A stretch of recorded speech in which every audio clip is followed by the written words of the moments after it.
Your bizarre adventure has no PvP tutorial, and that can be an issue, as this game is about 80% PvP and only 20% PvE. After you do the storyline, you may think you have an idea of how to play, but you'll end up fighting someone for a quest, lose, and get frustrated about how you're supposed to do anything. But worry not, I'm here to help fill in the gaps, so that way you can understand how to play this game, as there's a lot of muscle memory, technique, and decision making when you fight others. This video contains all the things I wish I could tell every new player when they want to start fighting people and lose when they think it's hopeless. Each section in this video starts as if you basically know nothing, but then quickly progresses into advanced advice that new and even old players could learn something from. If you finish this video and feel like you could play more confidently, that means hopefully I've done my job correctly. Since everything is timestamped, you can always come back to refurbish your knowledge, since it may be hard to understand and utilise everything you're taught immediately,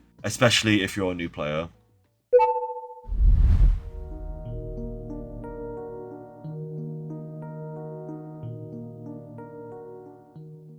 Before you even begin to fight anyone in this game, go into your Roblox settings and enable toggle shift lock.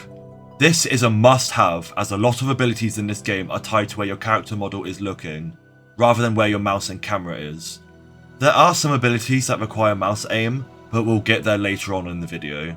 To make my life easier, I'm going to be talking about things in this game assuming you're playing on a mouse and keyboard, because if you're playing on mobile, the buttons will tell you what moves you're using anyway, so please keep that in mind. You won't play the whole game with shift lock on, but getting used to toggling it when using certain moves can make fighting others feel a lot smoother.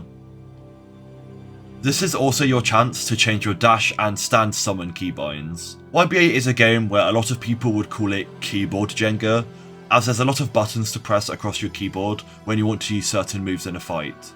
I use the default keybinds, but I know a few people that change them, as you can accidentally fat finger Q when you want to move forward, and de-summon your stand. And Alt can feel bad to press when you need to dash under pressure. Also, this is just general advice.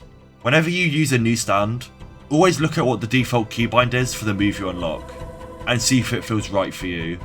The game lets you swap it to almost any other key on your keyboard, so play around and see what works best for you.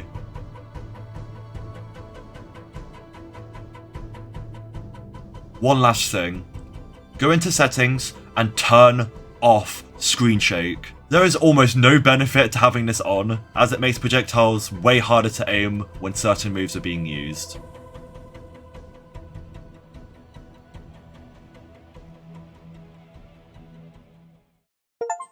In this game, base kit movement is quite simple.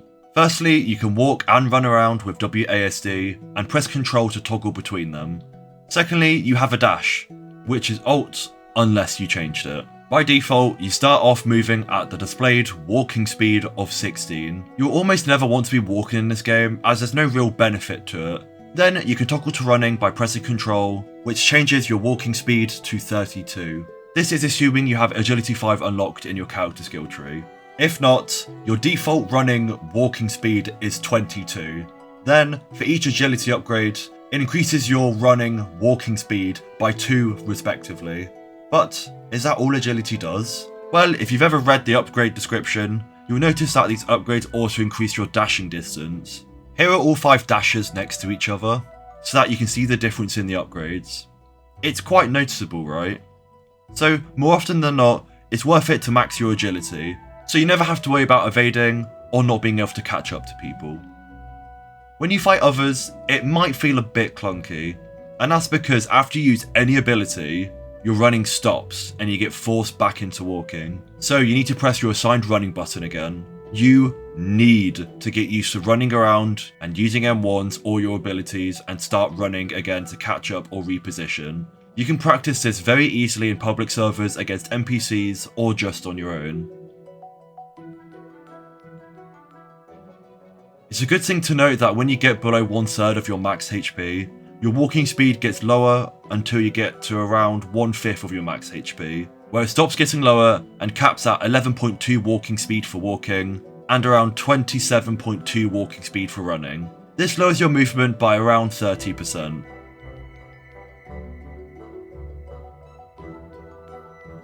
Now that you know how to move around, we can move on to our first base kit ability that I've previously mentioned, dashing. Dashing is one of your best repositioning tools available to you. By default, pressing Alt triggers this ability, and it's good to know how to use it effectively. The cooldown for using this move is 4 seconds, but the counter they use shows 0 as a part of the cooldown, which looks a bit weird. So they only show 0 and 4 for half a second to make up for the 5th number, as shown here. Dashing can be used in 4 directions. If you don't touch anything, you defaultly dash backwards. However, if you hold a movement key such as W, A, S or D, you can change to dash in that direction, which can be very helpful in certain cases. It's also important to know that dashing starts making you run. Sometimes you'll be forced into a situation where you need to dash without even knowing. I'll show you an example. A status effect that can happen to you is being on fire, where you take damage over time. This is often referred to as D.O.T. This is the only dot that you can remove yourself, by dashing in any direction other than forwards.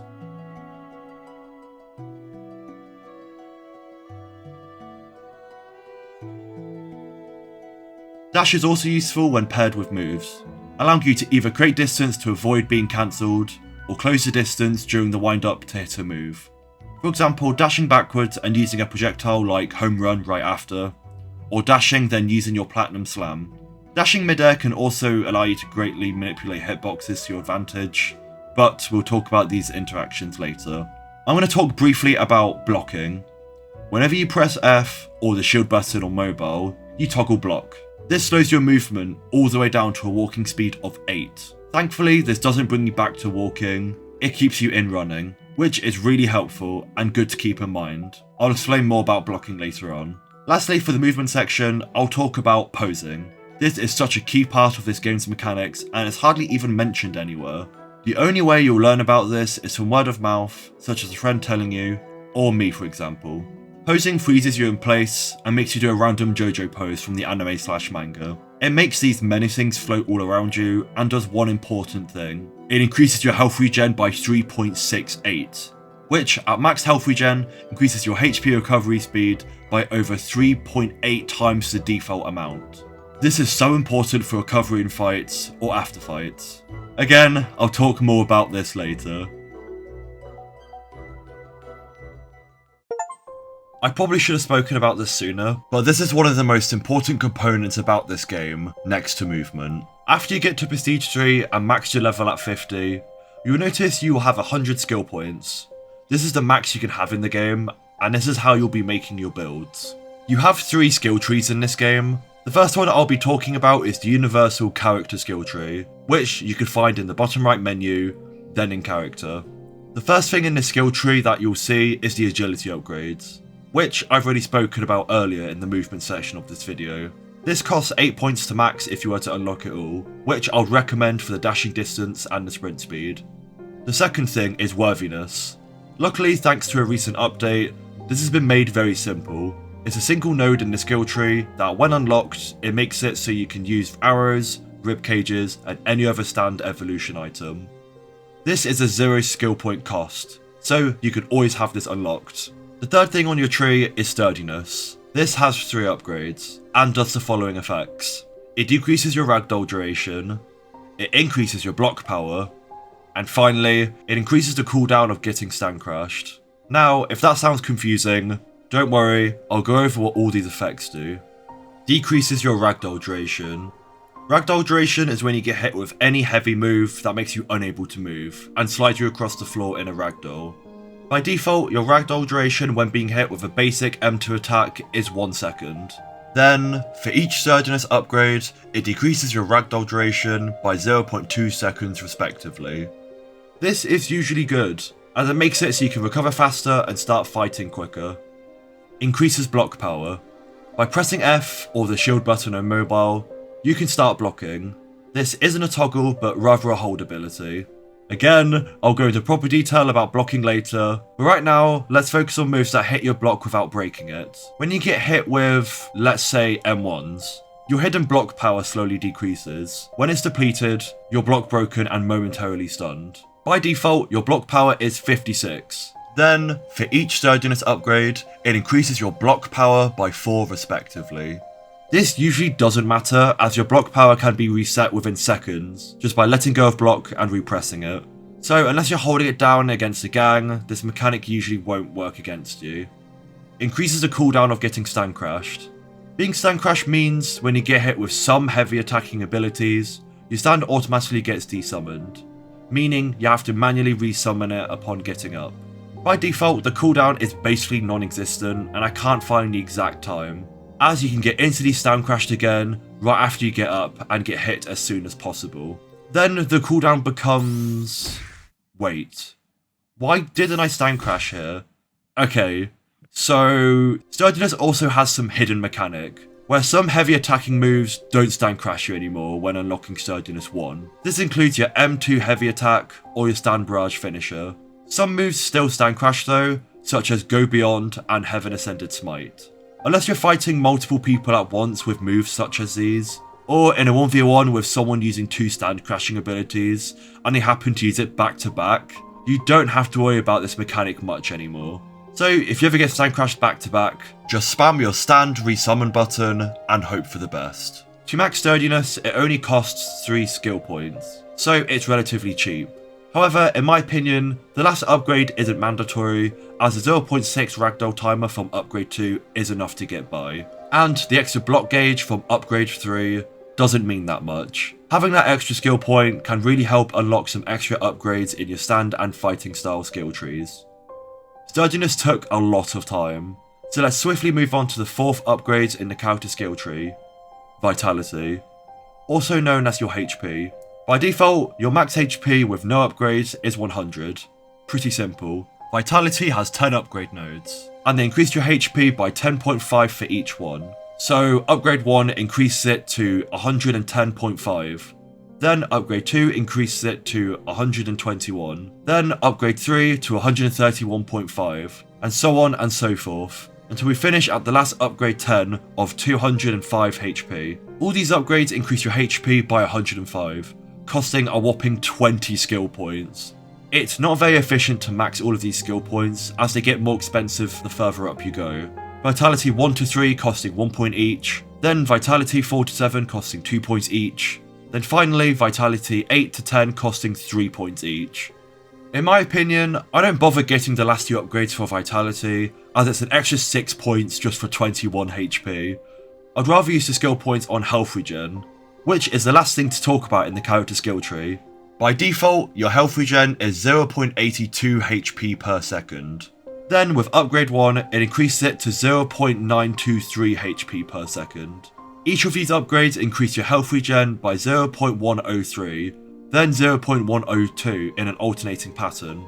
Health regen has 6 nodes in the tree, and health regen 1 to 2 costs 1 point each, then health regen 3 to 6 costs 2 points each, amounting to 10 skill points in total to max. Like I said earlier, I massively prefer saving 6 skill points from Vitality by skipping the last 2 upgrades, and instead using them to max out health regen, as in this game, there are multiple dots that can be really difficult to deal with without decent regen.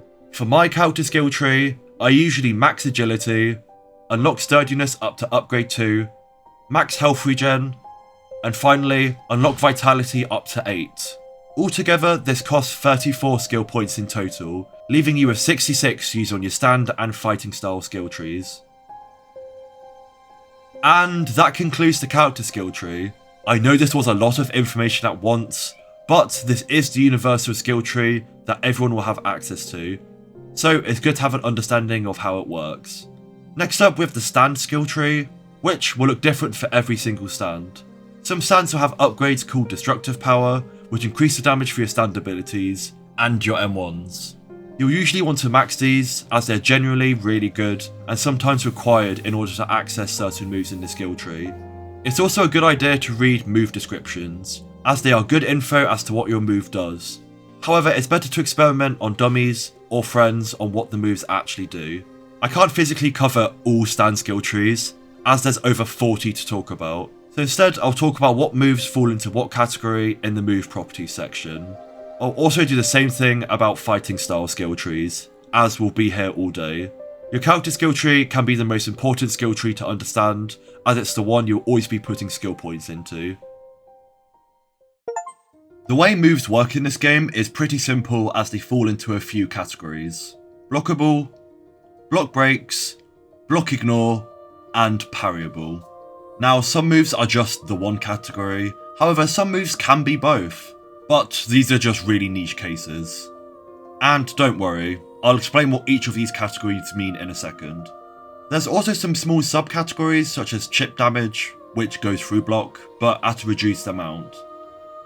Similarly, dots also work in the same way, in which that they're unavoidable if they hit you and can't be blocked. However, this is if you use the block mechanic. If you don't, you'll take the damage from the move, and then that's that.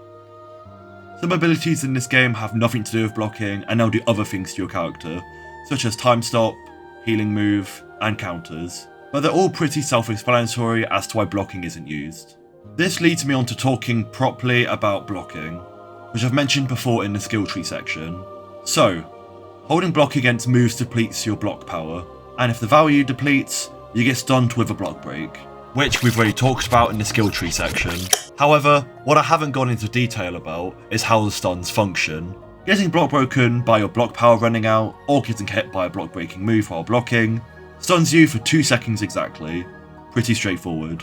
On top of being block broken, your block also gets put on a small cooldown of 1 to 2 seconds once you're no longer stunned. And because this is a Roblox game, and this could be someone's first time playing a PvP game, I'll explain what parrying is just to clear any confusion. Parrying is a mechanic that triggers when you block at an appropriate time against certain moves, usually closer to the end of their windup. If done correctly, the enemy will have a red flash on them and they'll be stunned for the same duration as being block broken.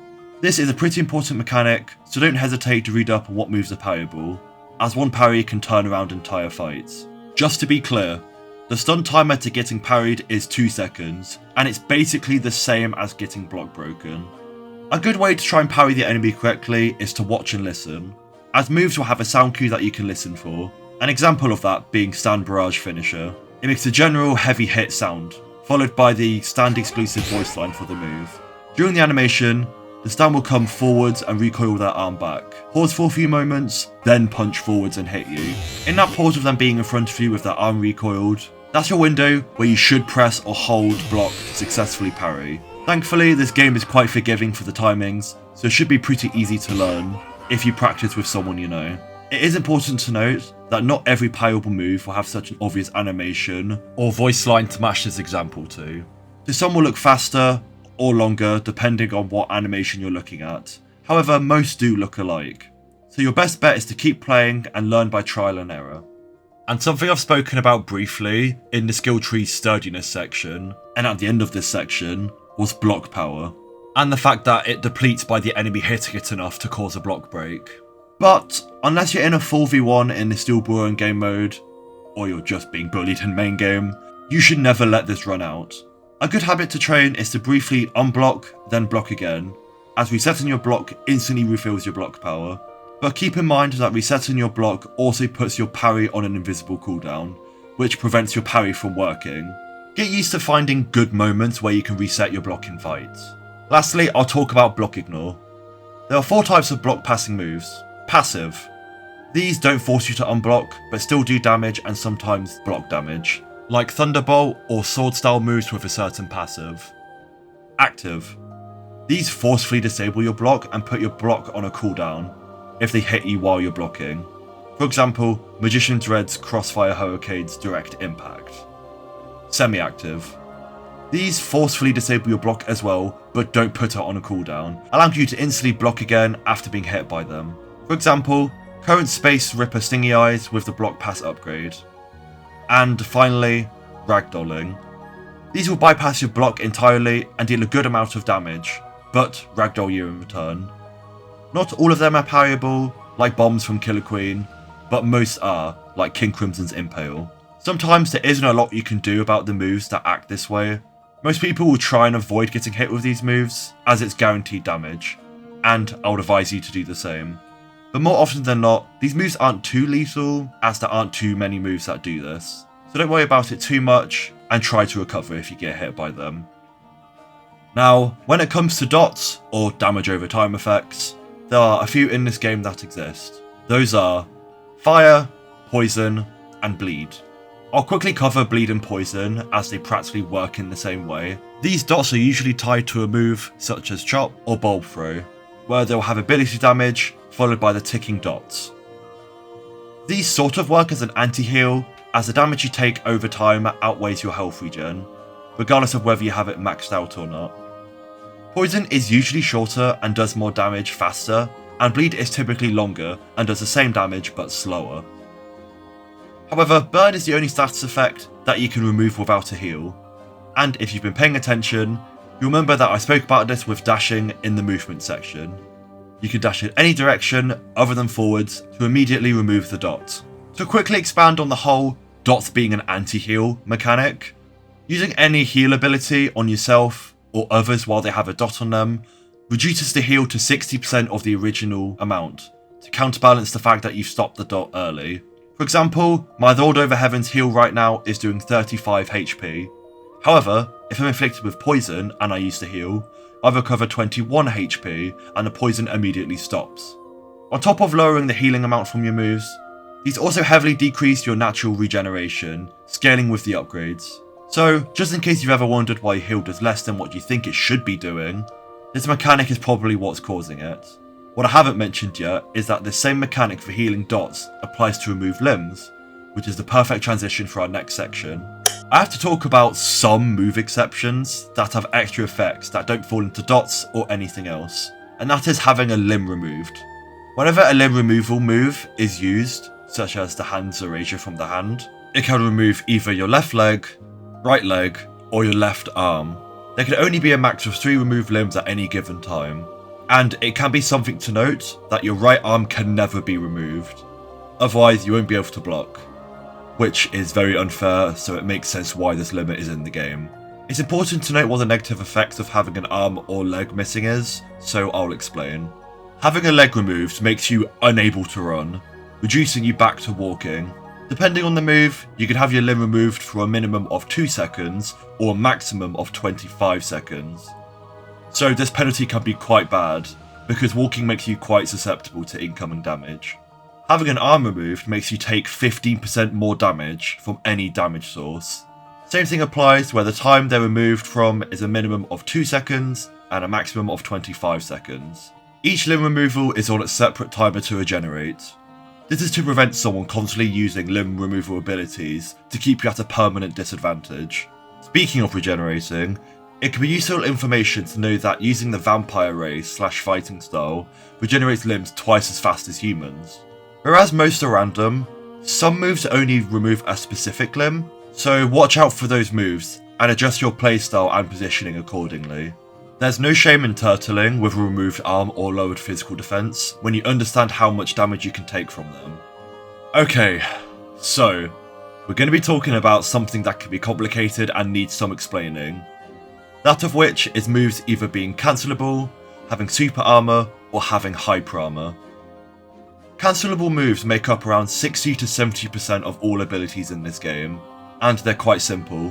During the wind up for the move, so the animation of starting an ability, if any stun is used on the move, it cancels it immediately, such as Heaven Ascended Smites. Even M1s stop cancelable moves, so it's often best to use these moves when you know you can land them.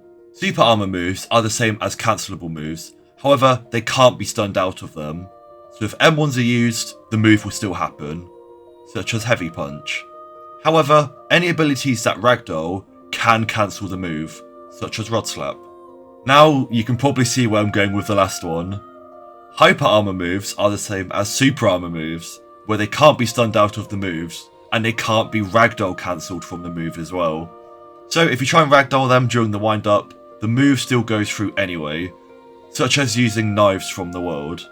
Most fighting style ultimates in this game have hyper or super armor, so you can get them off without fear of them being cancelled. Typically some people will use them as a combo finisher or an extender, such as a block break, or sometimes as a get off me tool. Timestop can be a strange one, as it works the most differently from any other move in the game. Assuming you don't have a Timestop stand that gives you resistance, they have a couple second wind up and instantly freeze anyone in a large radius for 3 to 9 seconds, before unfreezing and resuming. During this window, anyone can take damage. However, it doesn't instantly tick and make them receive the damage. Instead, it records the amount you would have taken, then makes it tick all at once when the time stop is over. There are some ultimates that are more so just super abilities, so they mainly have extra visual effects and do meaningful things in a fight, such as Heavy Weather from Weather Report having a really cool animation, followed by changing your model slightly, removing a limb and reducing your defense. Some ultimate ragdolling moves, such as the End of a Beatdown or Heaven Ascended Smite, will typically make an ultimate ability cooldown for 3 seconds. This is to prevent anyone from abusing the time where the victim is unable to do anything, like using a time stop without being cancelled, for example. Also, if these moves don't hit anyone, the cooldown won't appear, so you won't be locked out of your time stop for missing. Now, we have to talk about something equally as important: hitboxes. This topic can be quite convoluted and sometimes downright annoying, as ping can play a big part as to how this feels to use and go against. Almost all hitbox origins are with your character's torso, and will extend out depending on the move, ranging from just an arm's length away from you to across the map. But that last one is almost always projectiles, which don't always work in the way you would think they would, so we'll talk about that after. Let's start with an example hitbox you're going to be interacting with the most: stand M1s. I'll talk mainly about humanoid stands, as some stands like Anubis and Beach Boys work somewhat different. Whenever you use a single M1 attack, the hitbox starts at your stand's torso and will follow the velocity and can sometimes extend it, but only by a small amount. This is why sometimes when you run towards someone with an attack, it can look like it shouldn't have connected as early as it did, or even at all. Again, to reiterate, hitbox's velocity can cause a lot of abilities to land. However, this only applies horizontally. Vertically, hitboxes can't be as easily manipulated, as you move faster going side to side than up and down. This is why it's often worse to jump and use a move, because if you have less control over it. It's important to know that not all hitboxes are affected by velocity. An example being Platinum Slam, as when you activate the move, the hitbox remains fixed at its point of origin, which is the stand's torso. Because of this, the hitbox isn't just in front of you, it's where the stand is, all around the torso, aka the point of origin, so you won't feel the difference with landing it, as it's an AoE. For projectiles, they could be sorted into 2 categories: directed moving hitbox and hit scan. Knives and pocket revolvers start from the point of origin, and then are directed towards where you're aiming at and sent down the path. This means that anyone can walk into the hitbox's path and get hit. Go Beyond and Bubble Cutter start from the point of origin, and then are directed towards where you aimed at, and then sent down the path. This means that anyone can walk into the hitbox's path and get hit. However, depending on where it lands, the hitbox changes and activates, meaning the hitbox can change size and potentially hit multiple people. Some directed moving hitboxes auto-aim, such as Multi-Shot, Last Shot, and Dino Army. For Multi-Shot and Dino Army, you still need to aim relatively near the target for it to start auto-aiming. As for Last Shot and Scorpions, it's still best to generally aim near them, as it's faster and more efficient for your moves to land. Hit scan projectiles are very simple. Wherever you aim, the hitbox will spawn. Some projectiles auto-aim, like Multi-Shot, and some are hit scan, like Life Beam and Prone Shot. The point being, all projectiles highly vary, and the way they come out highly impacts the feeling of the ability. Some hitboxes can linger, an example being Dimension Slash, where even after the move is activated and the animation's finished, you can still run into it and it can still hit you. The last thing to note for hitboxes is that ping can play a huge example of how effective they are. An example being Tusk Snails. On low ping, they work as intended and feel reliable to use. However, anything above 150 ms can make the projectiles feel sluggish and sometimes unusable. Tusk's wormhole nails can come out really slow and sometimes even miss if the person is moving too quickly. You can mainly feel the ping difference on projectiles. However, on normal moves, it may feel like everything has a long wind up or even long end lag. It's highly recommended to play YBA in your region, but sometimes this is unavoidable because of stillborn servers, so try your best to work around the latency difference. The final thing to end this very long movement property section is one very simple mechanic, called Endlag. This is a mechanic that puts you on a very short invisible cooldown after a move happens. This is so abilities have time to fully activate or for the animation to finish, or even sometimes so you can't move stack.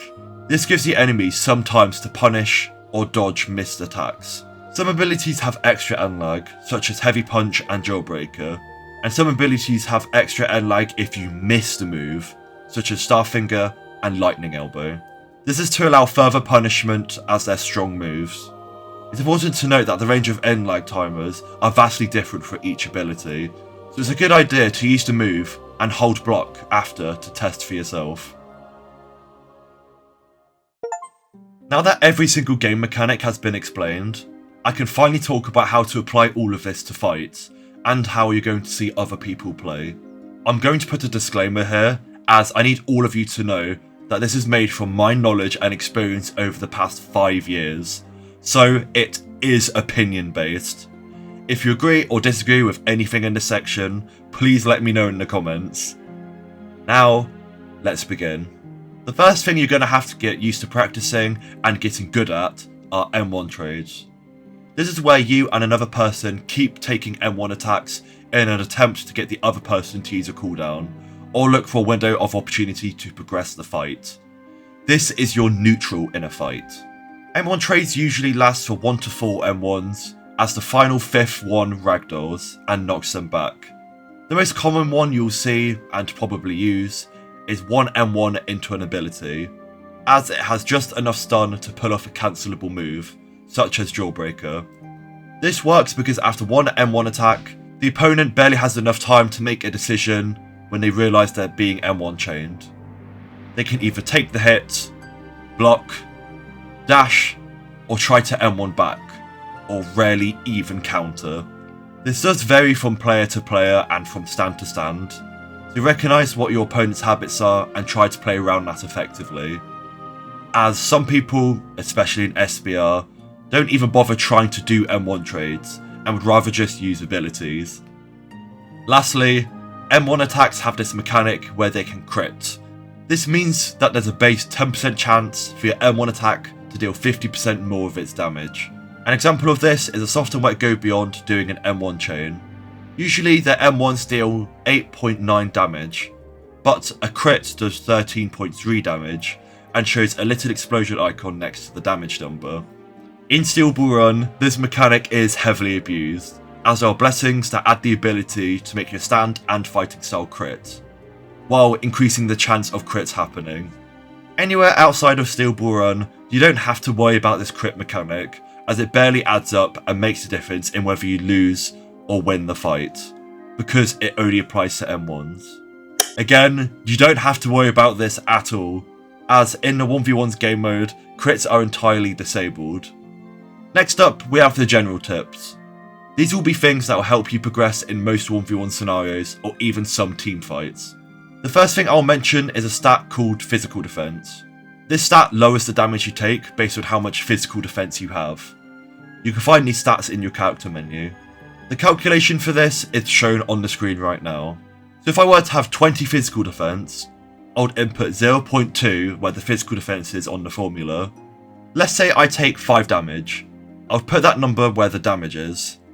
Now we have our filled out formula that will tell us how much damage we take. You can get physical defense from most fighting styles and even some stand abilities, ranging between 5 and 15 physical defense from fighting styles. Physical defense also has the ability to stack with itself, such as White Album's Armor and Jonathan's Joestar Resolve, giving you 30 physical defense in total. Some abilities even lower physical defense, which makes you able to take more damage than usual. It's good to know what abilities can change this variable, so you don't suddenly take more damage than you think you can handle. Also, true damage can bypass physical defense. Very simple. The next tip that I absolutely have to talk about, because a lot of new players fall victim to this, is to never barrage first. The end of a barrage has enough stun to confirm 2 M1s or a block breaking ability, which can be very bad if you do this. You're basically handing the enemy free damage. It can be made even worse if you panic and don't follow through with your barrage by letting go early, because at that point you went from almost breaking even with trading damage to straight up losing. There are only 3 reasons you should ever barrage first: when you can confirm a kill, when you have a barrageless stand, or as an evasive. The last one may seem strange, but because you can use barrage while you're stunned, you can cancel someone else's ability to escape a potential combo. The only exception to this is when you get block broken or parried, as there's a 2-second true stun. Remember that you have to do a short barrage for an evasive, as doing a long barrage puts you at a disadvantage if they catch you quick enough with their own. Other than that, there's 0 reason to barrage first, as they can easily punish you at the end of their own barrage.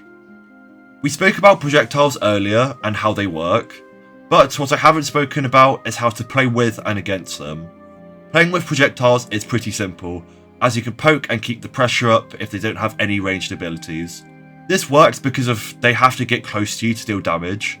However, you can keep distance and damage them from afar, keeping a lot of your resources.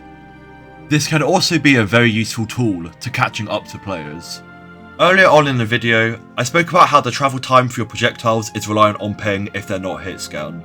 So, how do you play with this? Simple. You just have to lead your shots, and to do that, you need to aim where you think they're going, not where they currently are. This can vary from player to player if they expect you to use projectiles. They can double back, dodge, or even play close to you to lower the area you control. Now, how do you counter people that use projectiles at a distance well? The best way to do that is just the reverse of what I just mentioned. So, you have to double back, dodge, and minimize the area that they're controlling. Try and get close to them, so that you force them to use other abilities and cooldowns. They're more likely to ditch using their projectiles if you're so close, as many are cancelable. However, some projectiles like knives have Hyperarmor, which means they can actually benefit from using them close to you, such as weaving them into M1 trades for extra damage and stun, especially with them being on a short cooldown. The only way to really get around this is to try and read your opponent to see when they'll use their projectiles and block accordingly. Some people use shift lock to aim their projectiles, which can be good, especially if they're trying to close distance on you. That way you can easily move from M1s to projectiles. However, this is entirely up to you and the way you play. It might be easier to toggle off shift lock when aiming close, so you have more control. But do note that for mobile players, some projectiles will default to aiming where your character is facing, and some even auto-aim. Okay, trust me for a second here. Close your eyes. Imagine you're playing the game right now. You're in the middle of a fight. What do you do when you hear this sound? If you thought about blocking, your judgment would be correct and you would have mitigated potential damage. Now, let's do this again. Imagine you're playing the game right now. You're in the middle of a fight. I'm going to remove the sound for this. Just try and watch and react accordingly. What do you do when you see this? If you thought about parrying, your judgment would again be correct, and you would have punished someone for using a beatdown. These are 2 examples of why sound cues and animation windups are important. If you're in a fight with more than one person, it can be sometimes difficult to watch and keep track of everyone trying to attack you. Let's say you're running away from 2 people, and someone sneaks in from your blind spot and attempts to land a beatdown. Without even noticing them, you'll hear the sound cue and hopefully attempt to parry it. This also applies in the reverse, where in a fight with lots of noise from abilities and voice lines, it can be difficult to spot a sound cue. This is where watching around your character can help. You can spot when someone does an animation wind up for a move and react accordingly to try and mitigate the negative effects. If you're struggling to hear sound cues or even spot an animation wind up, don't worry. This will come with a lot of practice. So a good way to get better at this is to use the examples I showed earlier and try them with a friend. Listen for the sound cues by closing your eyes, and notice the animation wind-ups by switching off your sound. Something that you'll see from players that want to win is them playing slow and sometimes even baiting. What I mean by this is that someone won't play aggressive and go for M1 trades to progress the fight. Instead, they'll wait for you to use abilities and cooldowns to engage a fight, so that way they can play in a safer way and have more control. This works with stands that do a lot of AoE damage with minimal windup, such as Magician's Red's Crossfire Hurricanes, Star Platinum the World's Platinum Slam and Aura Kicks, Killer Queen and Killer Queen Bites the Dust's bombs, and with stands that have really good M1 trades, such as Sword AU with Knives, Pocket Revolver and Chop. Running into these stands head on without getting some of the abilities out on cooldown can make the fight very difficult for you if you don't have the abilities or game sense to counter them. This is why playing slow and forcing them to use their abilities to catch you and start dealing damage makes the fight way more manageable for you. Luckily, most of these example abilities I showed are quite easy to read via the sound cues and animation windups, meaning you'll know when they'll want to use them. Now, playing slow might work for you if they're playing aggressively, which is great. However, if you're playing against someone that's playing slow and you don't want to be stalled out for an eternity, the best advice I'll give to you is to bait out their important cooldowns. This also leads me on the second part of this strategy, which plays a part in making this more effective, and that is baiting. This literally means to try and get your opponent to use the move that you'll expect, and use it against them. An example of this is facing against Magician's Red. Red Bind can catch you off guard and lead to some nasty damage, especially if they stack all their moves together. So, a way you will get around this is to bait out their ability at a good time for you, such as landing 2 M1s and instantly blocking, or even barraging first and instantly blocking. They'll see you open and try to punish you. However, you were prepared by blocking early, and now they don't have that ability for a while, giving you the advantage. This example doesn't always work, as this is assuming that they're looking to land a red bind as their first move. But it is good to try and learn your opponent's fighting habits, as almost everyone in this game likes to use their own techniques to fight others. Hopefully this makes sense, because you can apply this to almost every fight if you look close enough at how others play. With the way YBA's movement works, you move the same speed going forwards as you do going backwards. Because of this, you'll often see people run away with low health and pose to recover as much HP as they can before re-engaging with a battle. This is actually quite important to understand and do effectively if you want to last longer in fights. Now, what does this mean? While posing, you're frozen in place and recover HP a lot faster than usual. This is an easy universal free heal for anything you play in YBA.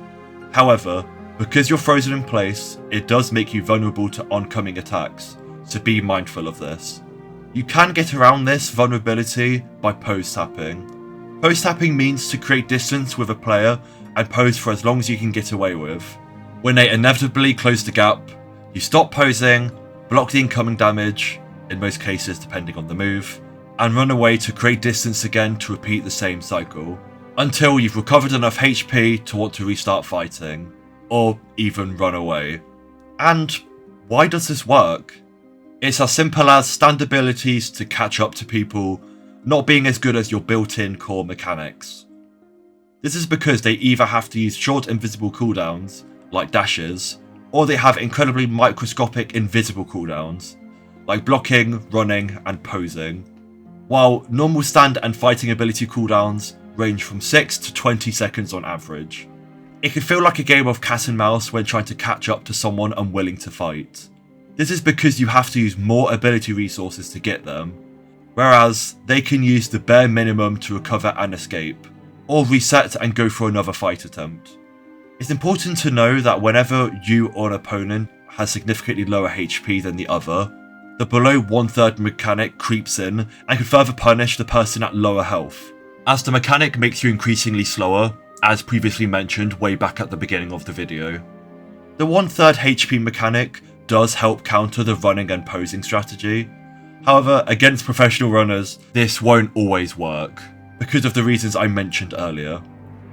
So, the best way to counter this is to zone them, backing them into a bad spot, like a corner, or even another player if you're in a group setting. Hyper-aggressive plays can work if you know what you're doing, but be cautious of this if it's a 1v1. Remember, they can use this against you to get your ability cooldowns out, and reverse sweep the fight. Again, to link back to my opening statement about this mechanic, it is important to learn how to do this efficiently, as a lot of players do this. It can even clutch up some thought to be unwinnable fights. It's great for 1v1s, and even better in group scenarios, like main game and steel ball run. To just talk about recovering, a few things can fall into this, minus posing. Charging bars, and regenerating a limb. Firstly, charging bars are pretty simple. You just need to find moments where you won't be interrupted. A good way to do this is by keeping consistent space with your opponent. If ping isn't on your side, it can feel quite clunky and slow to recharge your bar. This is why people gravitate to fighting styles that have no bars, as there's less to think about. Regenerating a limb can be quite stressful. Even though this is passive, which means you don't have to do anything to bring it back, other than waiting for the timer, this can put you at a major disadvantage, as having an arm missing makes you take 15% more damage, and having a leg missing forces you to walk, removing the ability to run. If your arm gets removed, you're in the best spot you can be in, as you only take 15% more damage. So play a bit safer and you should be fine. However, having your leg removed forces you to play incredibly defensively, because you can't run. Your dash is incredibly important to control, as if you use it at a bad time, you're literally a sitting duck that can take a bunch of damage. So use dash in the best times you can. An example being, avoiding Creed's Void Surprise or the Hands Erasure.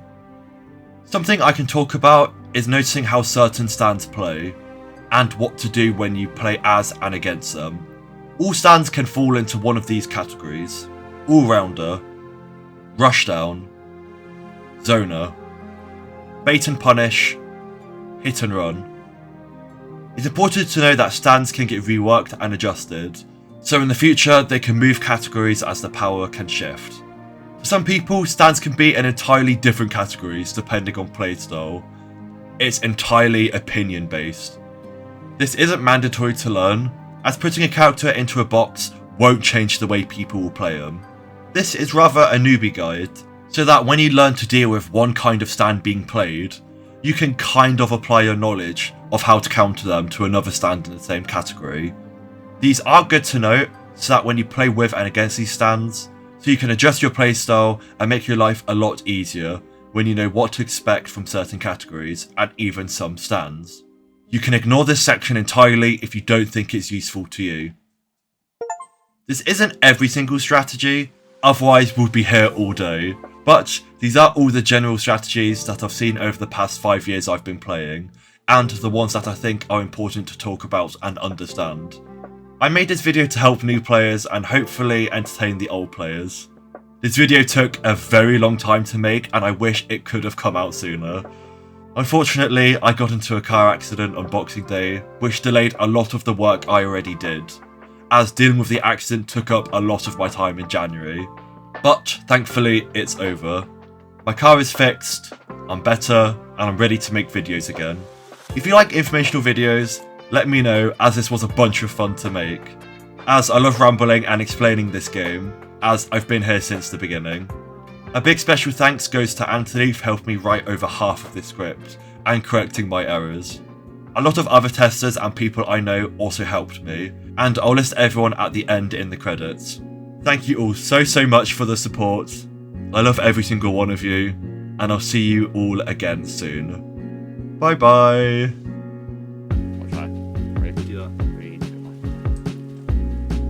Joe! This shit. Joe! Okay, can you just use the bird? Just want to see what that feels like. Just like run near it. It's coming for you. Yeah, okay, so... What did that tell me? Wrap it up! Whoa. Oh my god, I just deleted my whole thing. Oh my god. What the f? What the f? What the f? I was just trying to record a bit. Like spam M1s. Ow! I'm moving. Okay, I'm moving, man. I'm moving, man. Okay, that's good. How's my health? Stop, but it's just Evan. What do you mean? Dude, why are we trying to clip farm for the Still bloopers? going. Why are we trying to clip farm for the bloopers? Why are we trying to clip farm for the bloopers? Yes! Yes, Evan! Yes!